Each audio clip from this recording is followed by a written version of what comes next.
Okay, this is another view of our snowstorm here in Michigan.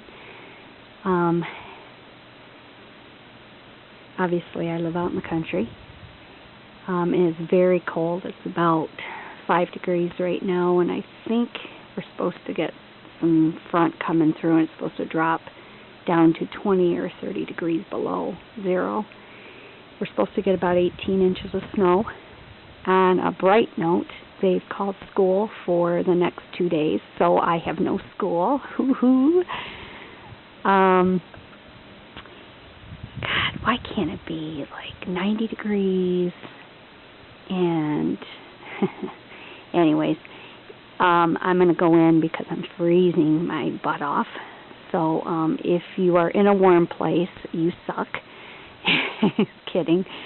And if you're not in a warm place, stay warm.